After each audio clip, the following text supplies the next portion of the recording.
সাহাবা ডাকতে বলেন নবী গো ইয়া রাসূলুল্লাহ ইয়া হাবিবাল্লাহ, আমি এই কালো জুব্বাটা লাগিয়েছি। আমার এই কালো জুব্বা লাগানোর কারণটা হলো আমি জানি আপনি সর্বপূর্ণ নবী নয়। আপনি যদি আমাকে চিনতে পারেন আমি যুদ্ধ করতেছি, আপনি নবী আমাকে যুদ্ধ করতে দিবেন না। আর এই জন্য আমি এই কালো কাপড়টা লাগিয়েছি। আপনি আমাকে চিনতে পারলে তো যুদ্ধ করতে দিবেন না।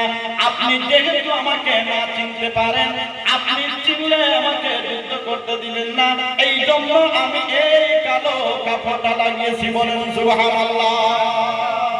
ও বন্ধুগণ আমার, এই কথা বলেন হযরত সাদ পড়ে দিলেন লা ইলাহা ইল্লাল্লাহ মুহাম্মাদুর রাসূলুল্লাহ সাল্লাল্লাহু আলাইহি ওয়াসাল্লাম। সাদ কলেমা পড়েছেন বিদায়। হযরত সাদ রাদিয়াল্লাহু তাআলা আনহু জানাজা দেওয়ার জন্য সাহাবীরা নবীকে নিয়ে বের হয়েছে। এমন সময় দেখে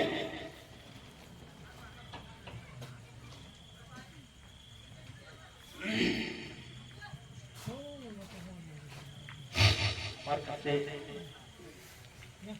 এই মাত্র আরো মাঝে মধ্যে কিছু না আপনারা শুনতেছেন জি, নাচ শুনলে ভালো লাগে না খারাপ লাগে? জি ভালো লাগে, মাশাআল্লাহ ভালো লাগা। আশিকে রাসূল যারা তাদের ভালো লাগে জি, আর যারা আশিকে রাসূল নয় তাদের ভালো লাগে। আজকের যুগে কিছু নামদারি মুসলমান আমাদের আসামে বেশি নয়, বর্তমানে কিছু কিছু জায়গার মধ্যে আছে। জানি না আপনাদের এদিকে আছে না। নাম দিয়েছে, নাম কি দিয়েছে? নাম দিয়েছে আগলা খালা। কিন্তু দেখা যায় তাদের এই নামে, যেমন কিছু গ্রামের নাম আমাদের এদিকে আছে মুলিয়া। মুলিয়ালা মানে মুলিবাস ছিল, নামে আছে খাজনা। জি নামে আছে খাজনা।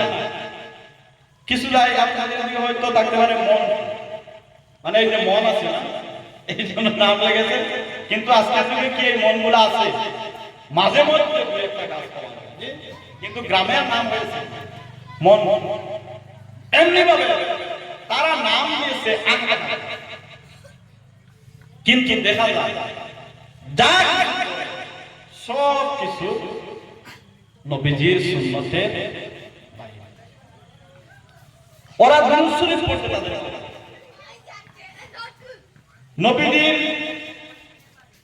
নবীজির শানে নাম পড়তে, নাম পড়েই না তো শুনতে তাদের ভালো লাগে। তারাবির নামাজ বলে এই 2-1 বছর থেকে এটা শোনা যায়। জি আপনারা কয় রাকাত? 20 রাকাত। মাশাআল্লাহ। আপনাদের যে কোন জায়গায় 8 রাকাত হয়? জি এরপরে এই যে আমরা দোয়া করি, দোয়া করে কি করি না, কিছু কিছু জায়গার মধ্যে জিকিরের মাহফিল হয় কেন? তারা জিকিরের মাহফিলও মানে না, দোয়ার মাহফিলও মানে না, এই মানে না সেই চাইলে মানে কি মানে। আবার এই যে বর্তমানে ইসরায়েল ফিলিস্তিন যুদ্ধ চলছে, দেখা যায় তারা ইসরায়েলের, তাইলে বোঝা গেল ওরা কি, ওরা কি উহুদে ঠিক না? আমরা সাপোর্ট করে কাদের? মুসলমানদের। তারা সাপোর্ট করেন মুশরিকদের। কলকাতায় আমি এইবার একটা প্রোগ্রামে 6টা প্রোগ্রাম ছিল আমার, আমাকে ছোট একটা বাচ্চা দিয়ে একটা চিঠি দিয়েছে। চিঠির মধ্যে লেখছে যে হুজুর, এটা আবার লেখছে অনেক সুন্দর করে, হুজুর আসসালামু আলাইকুম, আপনার কাছে একটা কথা আমি জানতে চাই, আপনি যে 2-3 দিন থেকে প্রোগ্রামের শেষে যে মুনাজাত করেন, এটার কি কোনো দলিল আছে? আমি বললাম, পাগলা রে, সারা জীবন তোকে তোর বাপও মুনাজাত করলো, তোর দাদা মুনাজাত করলো, তোর পরদাদা মুনাজাত করলো, তোর মা মুনাজাত করলো, আবার তুই কোথায় থেকে আসছিস যে মুনাজাতের দলিল আছে? আমি বললাম, ভাই আমি বুঝতে পেরেছি তুমি একজন আহলে হাদিস, তুমি আহলে হাদিস হবে, তুমি মুনাজাতের দলিল পাও না। হ্যাঁ, আমি মুনাজাতের দলিল দিব, কিন্তু শর্ত আছে। এই শর্তটা যদি তুমি মেনে নাও তাহলে মুনাজাতের দলিল দিব, আর যদি শর্ত না মানো তাহলে দলিল দিয়ে আমার সময়টা বেকার করে আমার লাভ আছে? লাভ নাই।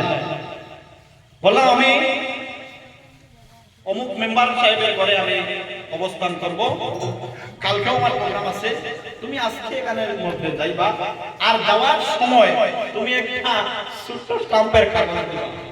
আমি যদি দলিল দিতে পারি তাহলে তুমি সারা জীবন মুনাজাত করবা, আর যদি দলিল না দিতে পারি আমি মুনাজাত ছেড়ে দেব। তুমি কিন্তু অবশ্য এখন এখানে বের হচ্ছ না, তুমি কিন্তু সেখানে যাইবা।